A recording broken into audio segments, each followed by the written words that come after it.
Hi, everyone. Yeah, thank you so much for that last panel that was focused on the Columbia tuition strikes. And thank you so much for all of our speakers. Um, we are now going to move on to our next panel, one that we're very excited about, which is focused on internationalist solidarity. So at the Columbia tuition strike, we've been really grateful and lucky to meet different organizers, different student organizers. I think there are people across the world right now who understand that there are problems in which the way that our society currently operates. And students are starting to take these problems into their own hands with the tuition strike at Columbia. And there's also a massive series of rent strikes that's taking place this January in the UK at more than 50 different universities. And so for this panel, there are two politicians, one from the UK and one from the US, who are going to introduce this panel. These two politicians are named Julia Salazar and Zarah Sultana. Zarah Sultana is a British Labour Party politician who has been a member of parliament for Coventry South since 2019. And Julia Salazar is a member of DSA, and she is a New York State Senator from the 18th District. These are two politicians that really inspire me personally and give me hope. And we're really happy to have them here to introduce this panel and speak about our student movements. So first, Zarah Sultana is going to speak, and thank you so much for being here. Thank you so much, Willem, for introducing me and also inviting me onto this panel. It's really a pleasure and a privilege to be with you all today virtually. I've never been to New York, but I'm glad that we could do this, despite the geographical distance. Hi, everyone. My name is Zarah Sultana. I'm the Labour Member of Parliament for Coventry South in the UK. And firstly, I just want to extend my solidarity to you guys in your strike action. Here in the UK, university students haven't just been forgotten about by university management and the government. They've been scapegoated for rising infections. They've been sent to their halls of residence only to be locked in and with, in some instances, cages put around their accommodation, all for universities to simply extract rents and fees. COVID has exposed the worst features of a marketized education system, and it has shown the disregard to the welfare of students and staff. Above all, it has shown how private interests are put above public good, and I know that this is even more entrenched in the US. So solidarity in your struggle against fees and rents, against a university management that ignores the democratic vote of student bodies and their decision to divest from fossil fuels and human rights abusers in Palestine, and against a university management that segregates and pushes people out of West Harlem. I'm going to let that phone finish ringing. The timing of these things. I'm very proud to also be here alongside speakers from Young Labour, an organisation which I was part of only until a couple of months ago. Now I'm too old. I'm now Old Labour, as well as the University of Manchester Rent Strike, who have been doing amazing organising for students here in the UK. And I'm so excited to hear from them. And I really appreciate you guys also giving UK organisers a platform on your panel. And this fight particularly feels quite personal to me, because one of the first things that politicized me was when the Conservative and Liberal Democrat coalition government in the UK trebled tuition fees in 2010. I was really angry and I threw myself into the student movement immediately. At university, I got involved with the Free Education Campaign, as well as the Palestine Solidarity Society, Kashmir Society, and the Black and Ethnic Minority Association on my campus. Together, we were fighting for free education and still are fighting for free education and a better world.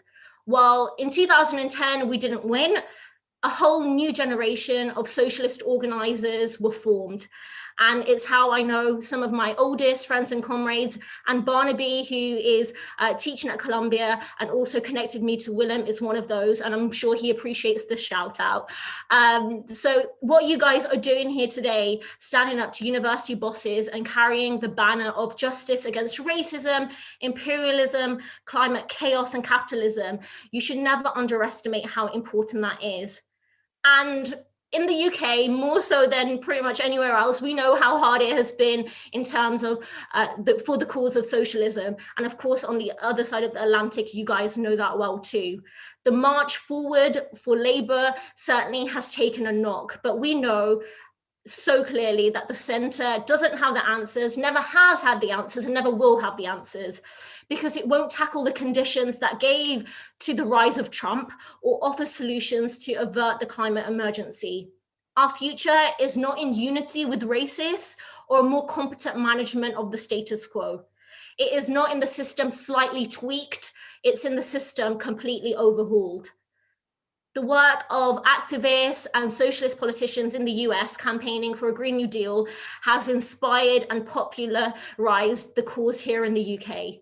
It has helped grassroots movements push for the Labour Party to have a radical socialist green programme in our last manifesto, something we still have to fight for, of course, now, because it promised windfall taxes on big polluters, huge state investment in green industries, and the creation of 1 million good green jobs.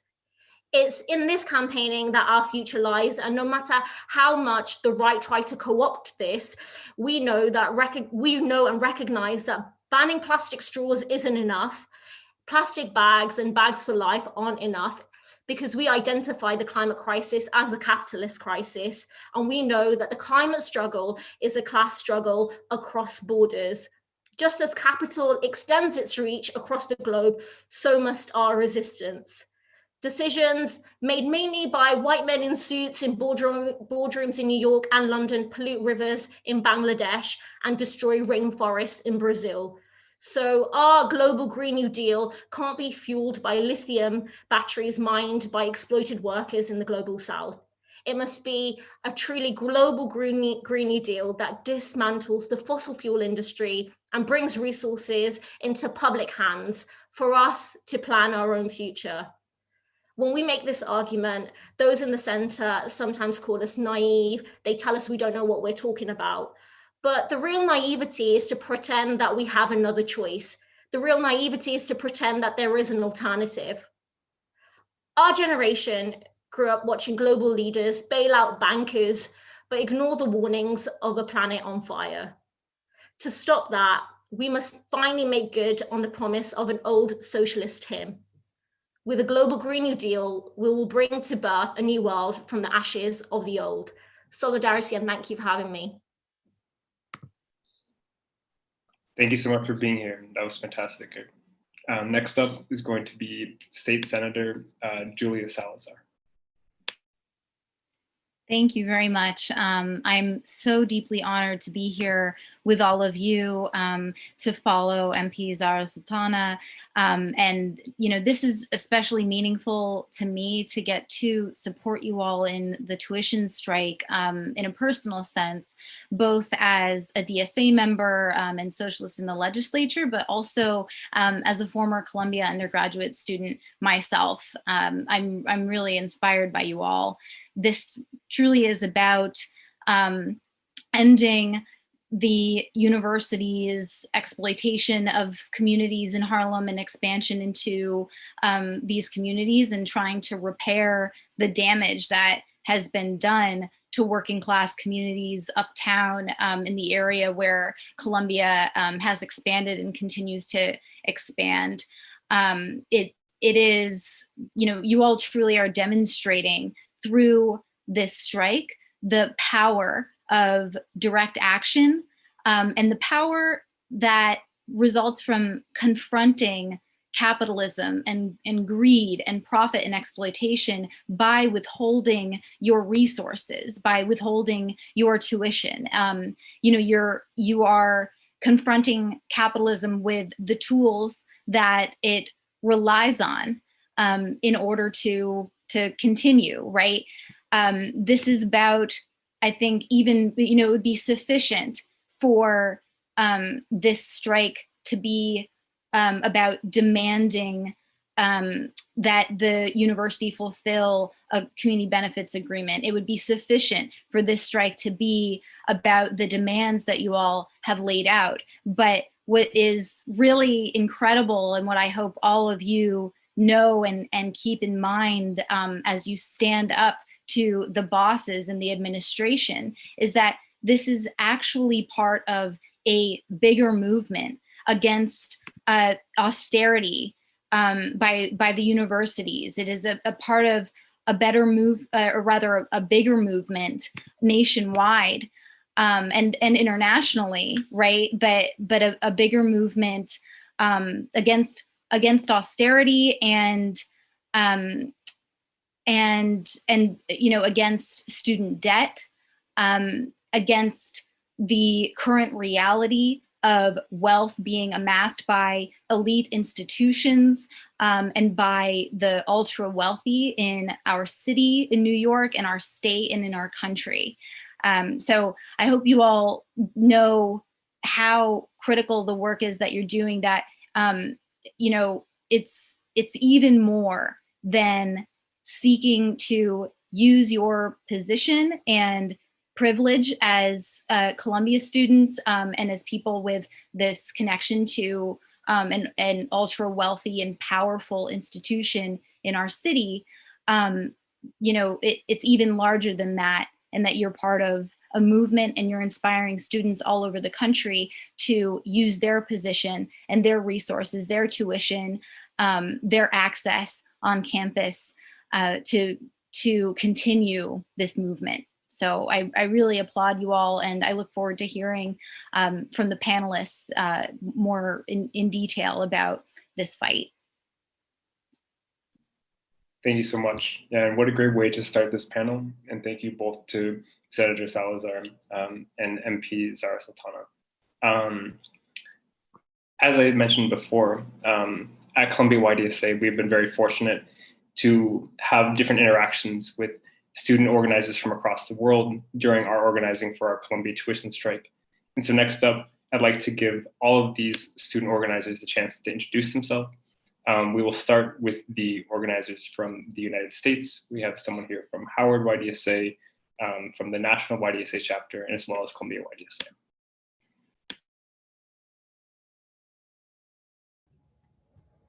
Hello. My name is Ethan Hayes. I am from Howard University. I'm a junior supply chain management major. I'm a part of the Howard YDSA, and I'm fairly new, actually, just joined this year.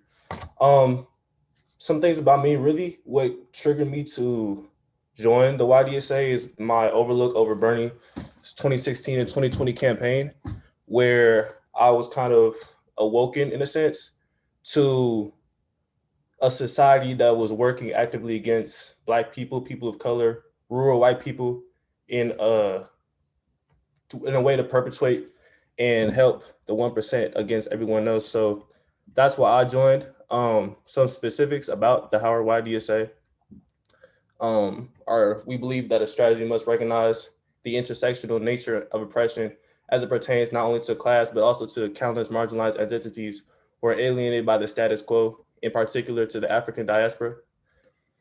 Our goals right now, we've been planning our own tuition strike, actually.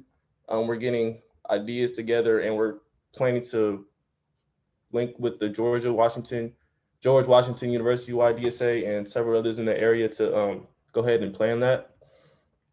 And as we look back and reflect on Martin Luther King Day and his dream, we pushed, at Howard YDSA, we pushed those to look forward and see this capitalistic system that cannot exist without racism and exploitation of Black workers by the corporate elites.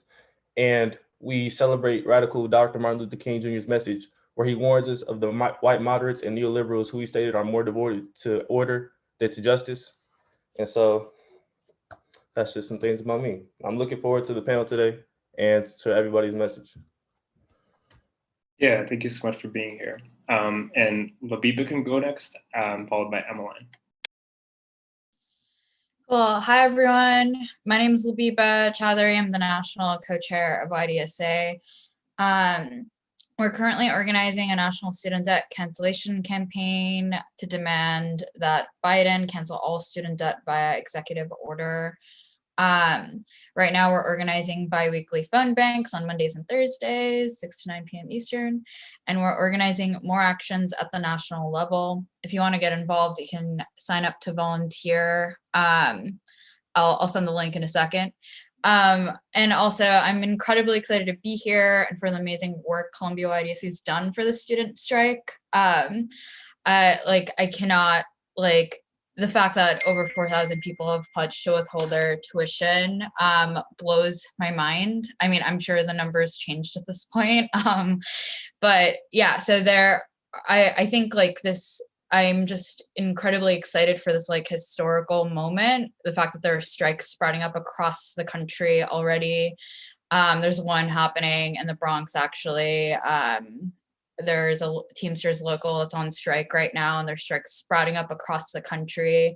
And these strikes are not only an opportunity for, not only is the Columbia strike an opportunity for organizing Columbia students and developing lifelong socialist organizers through Columbia YDSA, but also the world is watching. And they're watching you wield your power and demand better for the working class. And that's a more important lesson than I've ever learned from a textbook at school. And I'm incredibly excited to be here and to support the strike in any way that I can.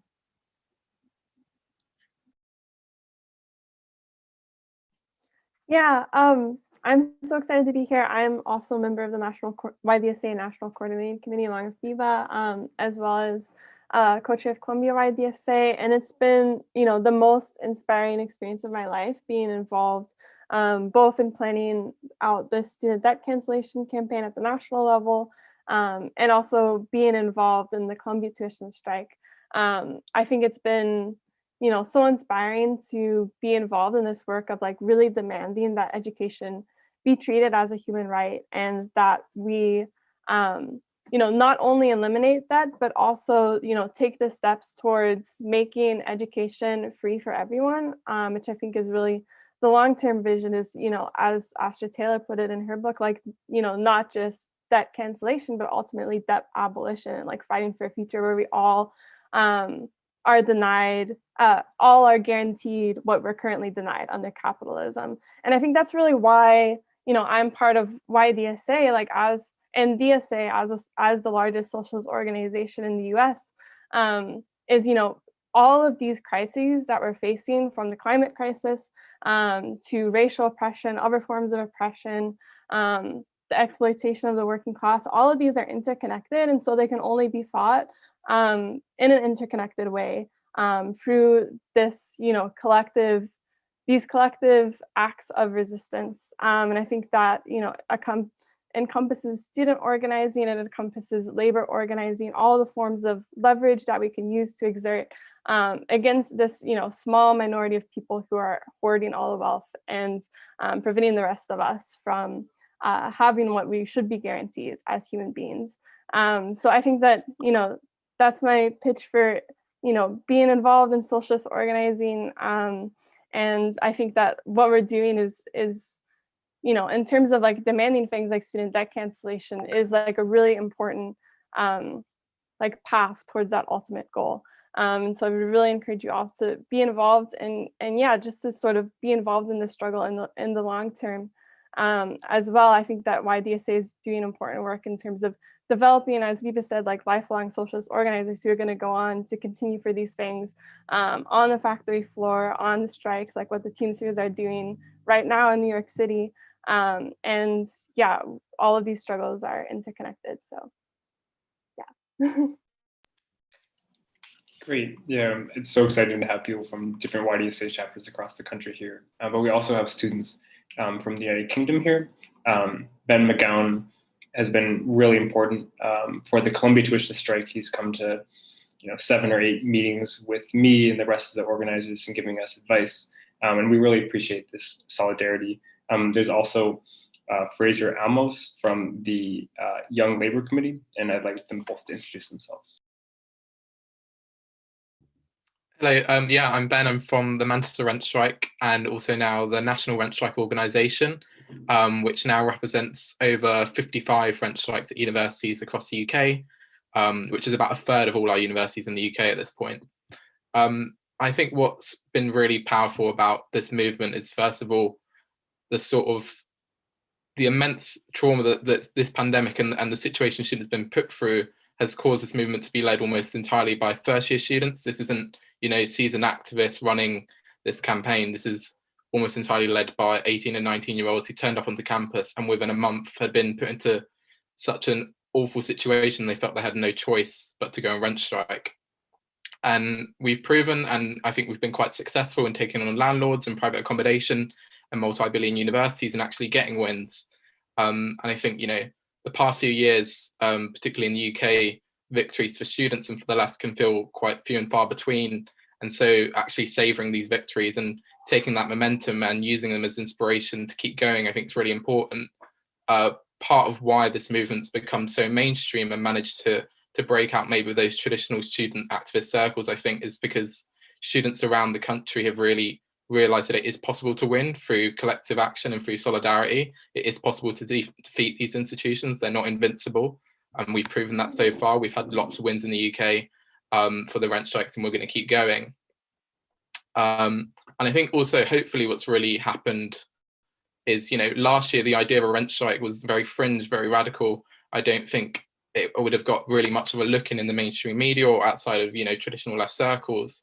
And now I hope that it's really normalized as part of, into that discourse and into student activist minds and into all students' minds as something that is achievable and isn't something that is just out of the realm of possibility. But obviously these issues around rent and, awful treatment of students have been going on for years and decades. And it's only that this pandemic has really, I guess, shone a light and push those conditions to the absolute limit and breaking point that we've been put in this situation. But as Zarah and lots of others have said, this is about fighting against wider austerity and the wider marketization of our education system. And I think that's where our fight's going to go next is, we don't just stop here because we've got rent reductions or because we've made some changes to those conditions. This is about changing really the institution and the parameters of those debates and what we see as education in our country and what we think the value of it is and the merit, and that it isn't just about having students as consumers and fighting back against that rhetoric.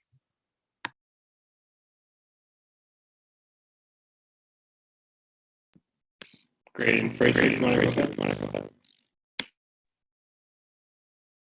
Hiya, thanks so much for having me. It's really great to be here with you all together, comrades. So I'm Fraser. I'm a student activist at the University of Warwick, where I've been helping organise our rent strike campaign. And I'm also one of the 3 new Young Labour student reps, recently elected to represent student members of the Labour Party in Britain. Jess, who is going to be here today, who's the chair of Young Labour, can't make it. So I'm going to try and give you a quick overview of what's been happening in Britain and what Young Labour's been doing. So it's been a difficult time to be a student in Britain. Working class students in particular have lost work that they depend on to cover the cost of study in the absence of any real government support. Studying has become increasingly difficult with the necessity of online teaching and the pandemic and lockdown exacerbating a student mental health crisis for which you find little support. Students were lied to at the beginning of this year about what it would be like to keep us paying extortionate rent and fees. But it's also an exciting time. We're experiencing the biggest wave of student rent strikes since the 1970s. Thousands of students at over 55 universities are on strike. Students definitely have not resigned ourselves to this mistreatment. We've already won real concessions from our institutions, rent rebates at multiple universities. But as well as this, we're blowing a hole in the broken funding model of our higher education system. Students aren't just angry at our treatment this year, there's also growing disillusion with a system of higher education that's run on market logic and puts revenue raising above student well-being every year. What was once free and public higher education in Britain just 20 or so years ago has been under attack for decades.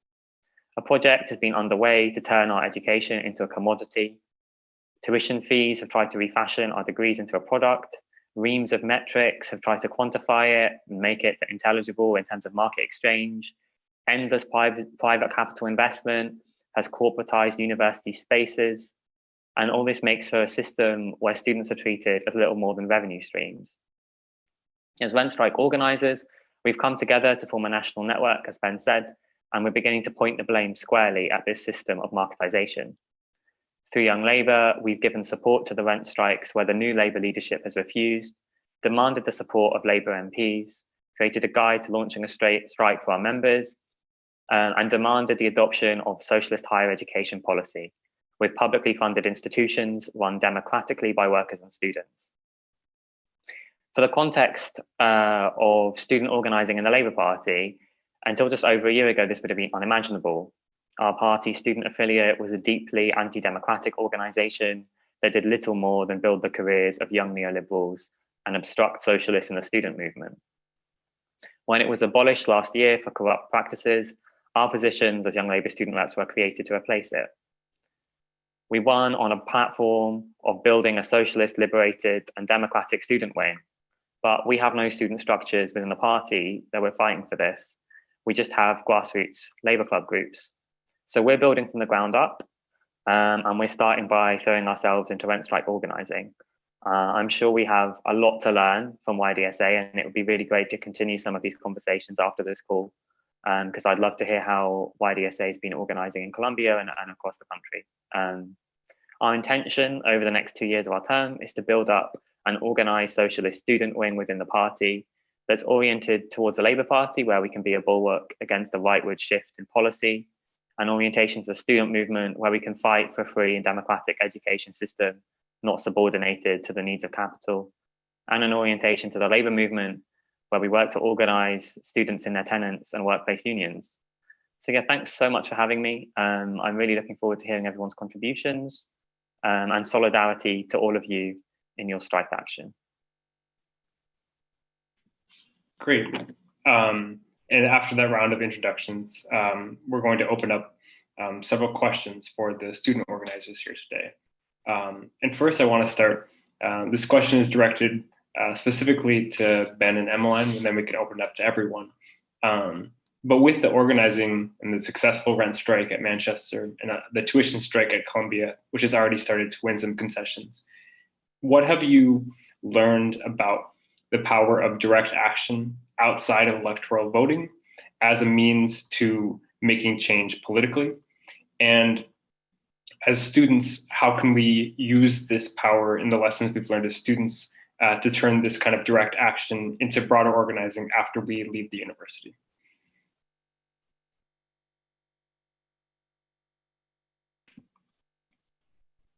Emmeline and Ben, you're welcome to join in, and then we can open the floor to others. Yeah, so I think obviously there's immense power in, tried and tested methods of striking and that sort of solidarity.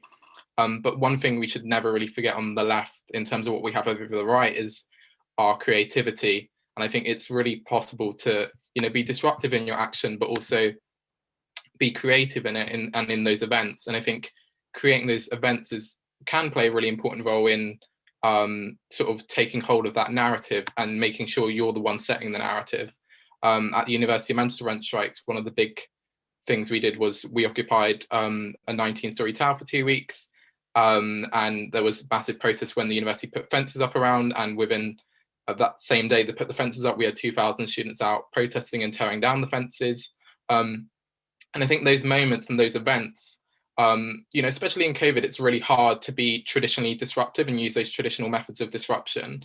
And so what I think can be really important is creating cultural moments and events that sort of bring the media in. And once you've got that media in and once you've brought them in, you're the one that gets to set the parameters of debate. Every time an event happens at University of Manchester, any other university doing this rent strike, and it's because the rent strike have brought them in, it's them who gets to set the narrative, and we get to reframe that debate, and the university is reactive and responding to us rather than the other way around. And I think that's really important for any activism, and especially small and grassroots activism groups. It can be really hard, and it almost sometimes, near impossible to sort of just completely cripple an organization through simple disruptive actions. That's not something that's entirely possible, especially now. And so I think taking bold actions and not being afraid to be creative in those actions can be really helpful. And definitely in terms of what we found, the biggest tool we have against these massive universities is, they have billions and billions in their budgets. No matter how much we rent strike, the reality is we can only withhold a certain amount. It's probably not going to be enough to financially cripple them, but what we can go after is the reputation of these institutions, and that's what they care about most. And the way, you know, the way, because of marketization, the way it's set up is that what they care about most and what most of our fees go towards really is the name of that institution at the top of a piece of paper. And if you go after that name, there's very little they can do to protect it. And I think that's something that all sort of movements should definitely be using in terms of whichever your opponent is or your institution that you're fighting against, is really hammering that reputation and that image. And I think using the media in that as well is really important. You know, I think right-wing populists have quite a talent in terms of creating their own mythologies and their own sort of image within the press and the media. And it's, you know, the onus is on us. We don't have control of, you know, the media apparatus or whatever within our country. Then the onus is on us to try and, you know, take it as much as we can and create our own image and create our own roadshow within that, rather than just rely on the media to paint their own image of us. Yeah, and just to add on, I guess, sort of some takeaways from student organizing at Columbia. I think one really important thing is first, like, understanding the university as a site of class struggle. I mean, they often try to like present themselves as having like students' interests in mind, or like being this sort of like place where you can have sort of you know, just this kind of like disconnected like academic like experience, but that's not at all the case. I mean, universities are just like any other corporation, especially like in this era of neoliberalized higher education, where they are, you know, despite their nonprofit status, are ruled by the profit motive, trying to just, you know, produce as much wealth as possible for, you know, higher level administrators, board of trustees members. And so I think that understanding it as like a site where people like can take up forms of class struggle, you know, designed to wrest power away from these like very wealthy elites who like actually make most of the decisions about how universities run, and transfer power towards students and workers. And I think that to sort of get to Willem's question, I think that it's not necessarily that electoral organizing isn't important. I mean, we have two fantastic you know, socialist electoral activists with us on this panel, but it's just that we have to sort of like pair it with other forms of class power, and, you know, to sort of like use all of the sources of leverage at our disposal to you know, fight against this unjust system. And so I think that, you know, it has to be paired with things like labor organizing, and I think COVID also sort of like opened up all of these like other like potential forms of leverage that we as working class people can use as well. Like in New York City, there were widespread rent strikes, there was a utility strike, and I think of the tuition strike as sort of like a form of these kinds of, you know, something similar to the rent strike or the utility strike, where you are sort of expected to like make a payment to this, you know, very wealthy institution that doesn't actually like really need your money. You know, Columbia has an 11 billion endowment. Their endowment grew by like 300 million just during the pandemic. So they're clearly profiting from this situation, and sort of like trying to disrupt that in whatever way you can, and saying, you know, actually tuition should be reduced. Ultimately, it should be free tuition. And, you know, all these exploitative private universities like Columbia should come under social control, and no longer just be, you know, profiting a small number of people.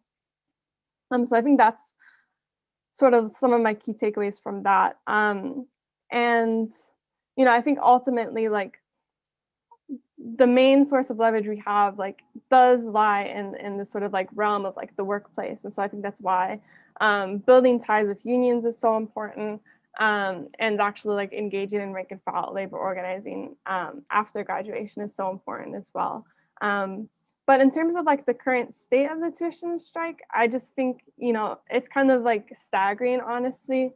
So 4,310 Columbia students at the most recent count have supported the tuition strike. And by our estimates, today was the day that tuition payments were due for the spring semester. And by our estimates, based on the very extensive one-on-one outreach that we did to people, at least 1,000 students are continuing to full tuition, possibly much more than that. So that's, a huge disruption to the profits of the Board of Trustees. And so hopefully, this will be, the first step towards finally winning all of our demands around, not only reducing the cost of education, but also democratizing university around all these different realms of investment, divestment, changing what public safety means, disrupting the gentrification of Harlem, and finally bargaining in good faith with campus unions. I think that it's a really promising movement, and one that I hope will spread to other schools. And I'm very excited about the situation with Howard YDSA and excited to see how that will develop. Great. Would any of the other panelists like to add anything to this question? If not, we can move on to our next question. I'll quickly come in. And my point is the importance of extra parliamentary movements, because in Parliament at the moment, the Conservative government have an 80-seat majority. So you could be a sitting duck essentially as an MP, as a Labour MP, unless you really harness the power outside. We've seen the effectiveness of the climate strikes and Extinction Rebellion forcing the climate conversation within politics. And more recently, we had an A-level scandal where the government's rigged algorithm disadvantaged working class students in state schools, and young people, students organized to make sure the government was forced to U-turn.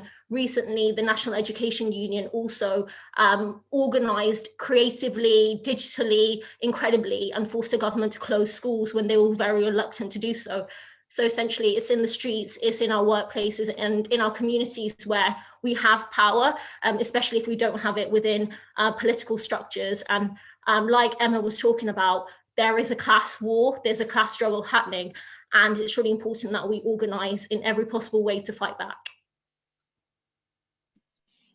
Great. Yeah, thank you so much. If no one else has anything to add on this question, I'd like to move on to the next. And the next question is, how is the fight for socialism connected to the broader struggles for racial, gender, and sexual equality? If anyone would like to start on this, you can type your name in the chat, or you can just start speaking. I can start on this actually. So with Howard YDSA particularly, we focus on the African diaspora. And we see that a lot of Black Americans have shifted toward neoliberalism because of things like, I don't want to say because of like Barack Obama, but because of like the identity politics of a Black man as a president.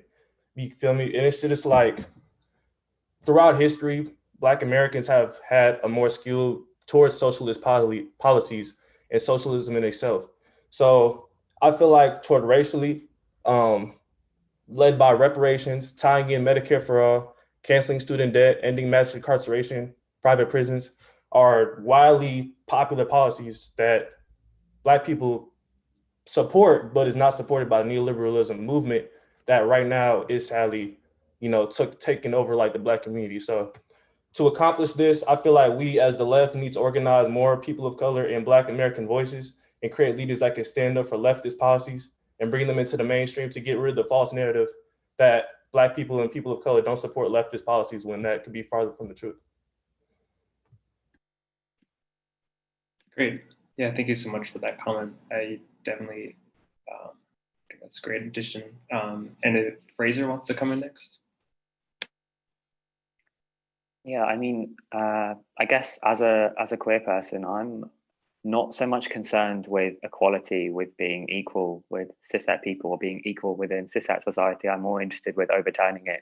I'm more interested with abolishing patriarchal gender relations, the gender division of labor that underpins capitalism.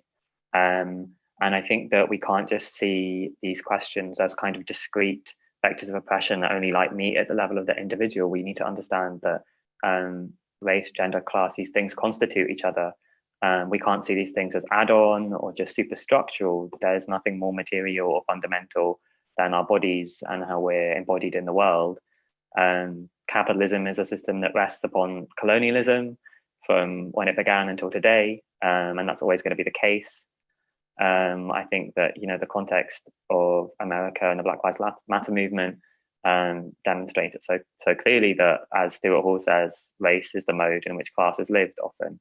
And in setting itself against the racist American state, the Black Lives Matter movement is also setting itself against the same apparatus that crushes militant labor, which super exploits the working class in the global south, that polices the bounds of acceptable gender. The state and the ruling class that oppresses all of us is the same. We have one enemy and multiple struggles. And I think that, like, that's the kind of best way to see it. And we need to see that all of these struggles are interdependent and different aspects of overcoming kind of cis heteropatriarchal racist capitalism. Great. And Labiba, would you like to go next? Yeah, totally. I obviously agree with everything Ethan and Fraser have said. Yeah, so winning socialism and building a truly democratic society also means overcoming racism. It also means overcoming sexism. The capitalism that we experience is a political system, it's a social system, it's an economic system that produces sexism and racism. And the sexism and racism works in the capitalists' favor because it continues to divide the working class. In order to overcome it, we need to build a multiracial working class movement, and we need to fight for transformative reforms. Like Ethan said, like Medicare for all, like that's something that would create real material change for the working class, especially for the most vulnerable members of the working class, which tend to be more likely people of color and more likely women. And also, like, the way we really like build this like multiracial working class movement is through building a mass organization of workers of the working class. And the closest thing we have to that, to a mass organization of workers in the US, are through our unions. Unions, we need to build more democratic unions from the bottom up, and we build class consciousness through the organizing that we do in our unions after we graduate. And we need to enter strategic industries that hold strategic political, social, and economic power to continue to build like mass organization of workers in this country and have an actual stake and power as a larger multiracial working class movement in the fight against sexism and racism, and so that we can win real transformative reform in these fights. One thing that YDSA is doing is we are organizing a rank and file school, which is a great way for students to learn how they can organize after graduating and how they can enter these strategic industries and organize to build more democratic unions from the bottom up. So I can send a link in the chat right now for how you can get involved with that. All these responses so far have been fantastic, and thank you to all of our panelists. Would any of the panelists who haven't spoke yet like to add anything else? If not, we can move on to the next question.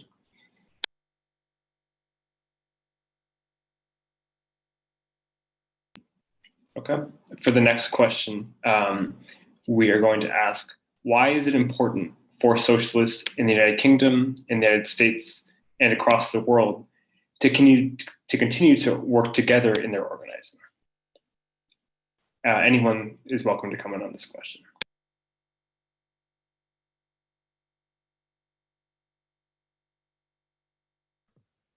I'll go first. I think it's really important that we organize collectively across borders. We know capitalism is a global system. We know capitalists learn from each other and they work together. We only have to look at the partnerships between Thatcher and Reagan, Blair and Clinton, and similarly, we also need to be learning from each other, inspiring each other, being motivated by each other, and linking our struggles.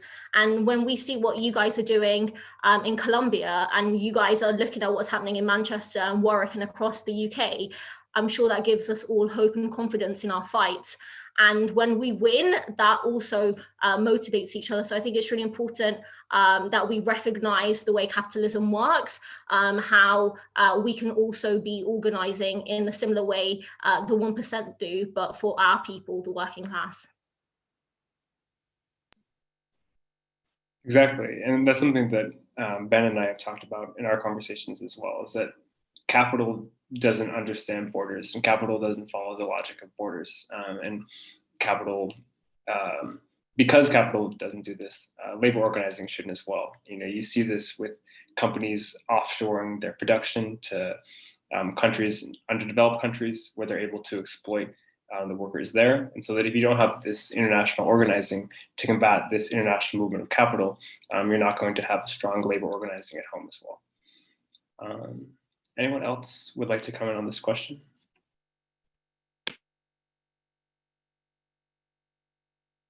I definitely think like in the US specifically, as a fairly, not really new, but as a fairly like new popular movement of the left, we need to be able to organize with other countries on the left to be able to say, okay, this is what they're doing right. Let us try to transform that and take that home and see if we can, implement that here, because I think that's one of the biggest problems on the left in the United States is the lack of leadership. And I really think that would be, looking at other countries would be a great step to move forward and organize better. Totally agree.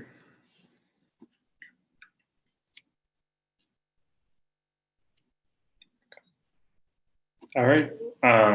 I'll leave the floor open for a couple more seconds for other questions and other answers, and then I'm going to ask the next question.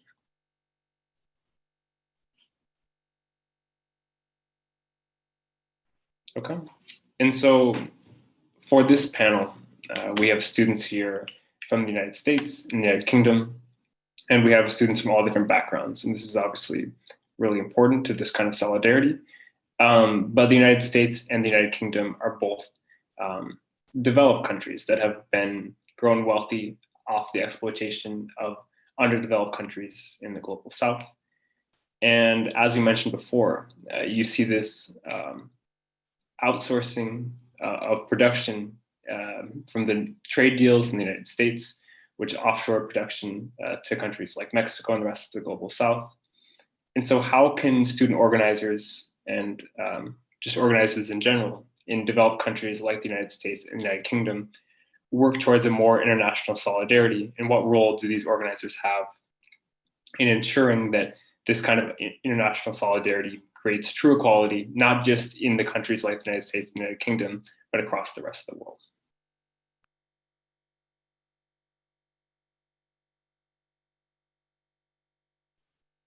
I could come in.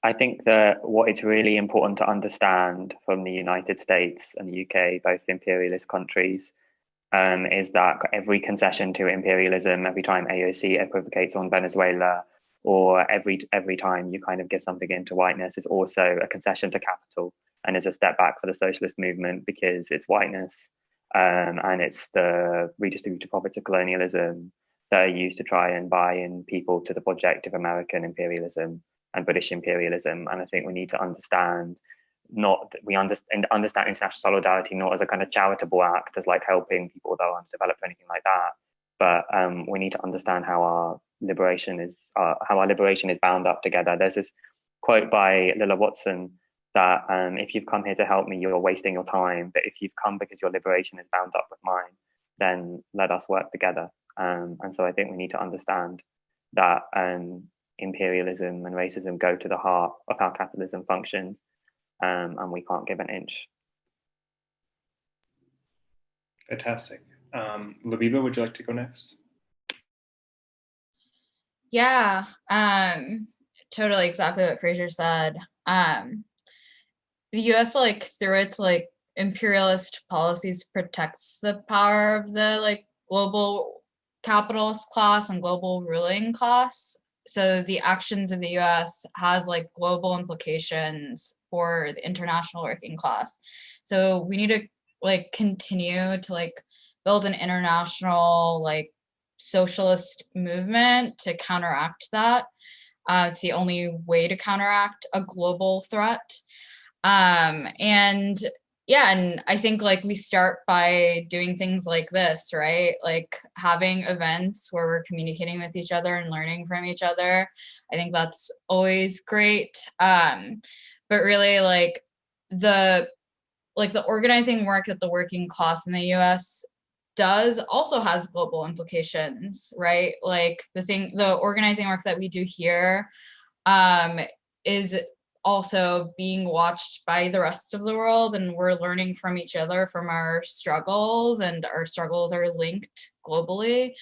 And I think like really like the way to fight imperialism comes back to building again mass organization of the working class. And we just don't have the level of mass organization necessary to really like stop the US government from like violently protecting the interests of the global ruling class right now. And the only way to build true power to be able to do that is through building mass organization of workers. And we do that by organizing as rank and file workers. We do that by building more democratic unions from the ground up, so we can actually have a say when the US decides to when the capitalist class decides to violently protect its interests globally. So again, pitch to join our rank and file school so that you can continue to organize in this fight, because after you graduate, we need you to enter strategic industries to build economic, political, and social power for the working class here in the US, because that has international implications in the end of the day. So I'm gonna send the link again in the chat. But that's what I'll say about what you can do to build power for the international working class, and what we can do to work together to build power for the international working class. For sure.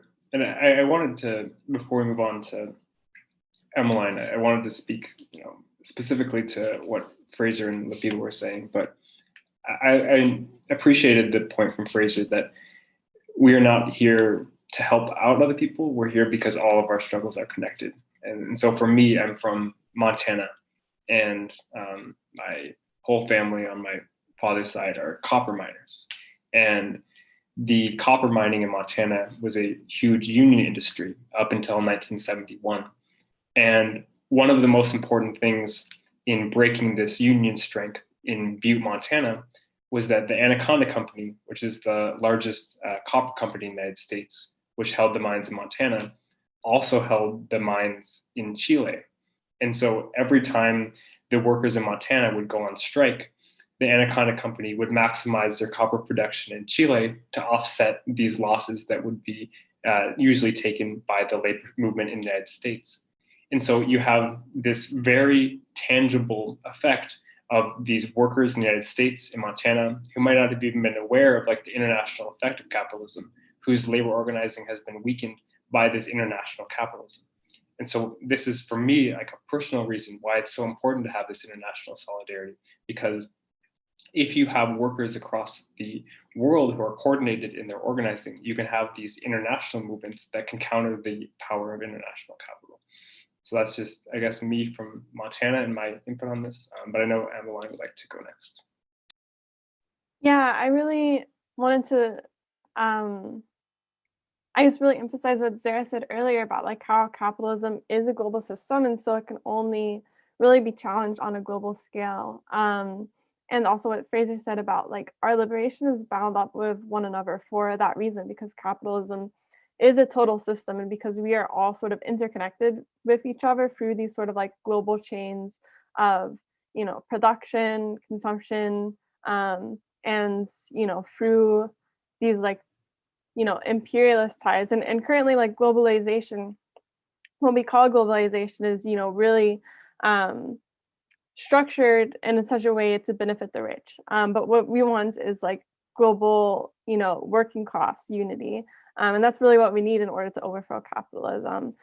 So like, I think that, socialism without being anti-imperialist and internationalist is totally a contradiction in terms. So socialists should absolutely be at the forefront of opposing US imperialism, opposing US wars, opposing US economic hegemony in the world, as well as, all the other like wealthy nations who are trying to just sort of like, exploit the global working class to benefit a small few in these very wealthy countries. It means opposing US imperialist allies like Israel, who are engaged in an active process of settler colonialism and military occupation through movements like the BDS movement, boycott, divestment, sanctions, which we have a lot of power to contribute to as people living in US who, especially as US working class, to sort of disrupt those imperialist ties, because US is like sort of actively propping up these oppressive systems. And really, like Mark said, like the working class has no borders. And so we need to fight for a world without borders, because currently this is just sort of, a way to sort of make it easy for capital to flow around and like go wherever, it's most profitable for the capitalists to do so, whereas the working class is, shut out by, border walls and put into refugee camps. And we really need to fight for a world where everyone has a right to, live wherever they want to and like have what they need to live and not be denied their rights. And, none of us will be free until all of us and the whole international working class are free. And we really need to fight for that. And like Viva said, the US working class, in this like imperial core has like a lot of power to bring about this internationalist vision. And so we need to fight for that. And we need to fight not just for the US working class, but for the whole working class around the world. And that means building those ties and engaging in those anti-imperialist struggles whenever we can. I just want to add on to that. Like, I really think the United States has potential to really like make a change, and the left really has potential to like make a change. And it really has leverage now. Like, self-proclaimed progressives need to make a hostile takeover of the Democratic Party, or they either make their own party and make it a populist party with the left and the right, because they all support the same policies. So I think it's just going to take that. We're just going to need to make a substantial investment into how we politic, into how we organize. And as a first world nation, we need to make an example to what the possibilities of socialist policies, what the popularity of it would be, and how we can, spread that across the world. Great. And so this has been a fantastic panel. And before we wrap things up, we do have a huge announcement to make. On the first day of the largest tuition strike in American history, Columbia has just announced that it is going to meet one of our important demands, which is divestment from fossil fuels for now and in the foreseeable future. This is a huge victory, and this shows this power that students have when they stand together. This is the case at Columbia, it's in the case in the United Kingdom, and we hope that it can be the case at Howard and universities across the United States. Students do have power when we stand together, and we hope to continue to organize students across the country to continue to make this change. This is really exciting news for us. And we also have an important divestment demand, which is divestment from companies that enable apartheid in Palestine. This next panel is going to be hosted by a very close friend, Mehrdad Darush. We're very excited about this panel. And I'm going to hand off now to Mehrdad to moderate this panel. I encourage everyone who came to this panel to stick around. We have an incredible array of experts on this panel. It's going to be really informative. And thank you so much for being here today.